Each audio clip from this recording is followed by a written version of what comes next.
আসসালামু আলাইকুম। আফিফা ভেটকেয়ার থেকে বলছি, আমি ডক্টর নাইম গাজী। আজকে আমি আপনাদের কাছে খুবই গুরুত্বপূর্ণ একটি ভিডিও নিয়ে আসছি, যেটা হলো পিজিয়ন পক্স সম্পর্কে। এখন দেখা যায় বাচ্চা মুরগিতে 3 থেকে 7 দিন বয়সের যে মুরগিগুলো আছে ওগুলাতে এক ধরনের পক্স হয়, যেগুলা ঠোঁটে, জুটিতে এরকম জায়গাগুলোতে হয় এবং ওয়ার্ড লাইক, এগুলো হলো আপনার ওয়ার্ড লাইক এই ডিসিশনগুলো হওয়ার ফলে মুরগিগুলো মারা যায়।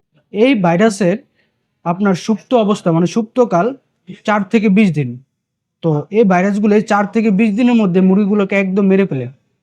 তো এটার জন্য আমাদের করণীয় হলো আমাদের অবশ্যই 3 থেকে 4 দিনের মধ্যে এই পিজিয়ন পক্স ভ্যাকসিনটা ইউজ করতে পারি, পিজিয়ন পক্স ভ্যাকসিনটা ব্যবহার করতে পারি।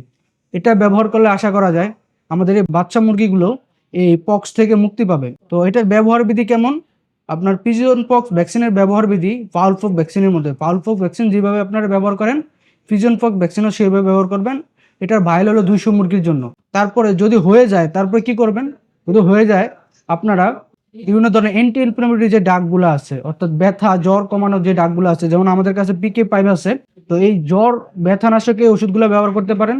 তারপরে আরেকটা চমৎকার ড্রাগ আছে, অর্থাৎ যে চমৎকার পাউডার আছে, যেটা হলো তুতের গুঁড়া।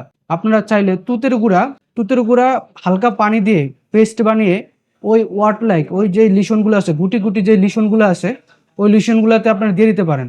তাহলে আশা করা যায় পক্সগুলো ভালো হতে পারে। তো আমরা সবাই এই যে বাচ্চা মুরগির এই যে পক্স হওয়ার কারণে মারা যাচ্ছে, তো এই মারা যাওয়া রোধ করতে পারি কিভাবে? এই পিজিয়ন পক্স ভ্যাকসিনটা আমরা যদি 3 থেকে 4 দিন বয়সে ইউজ করি।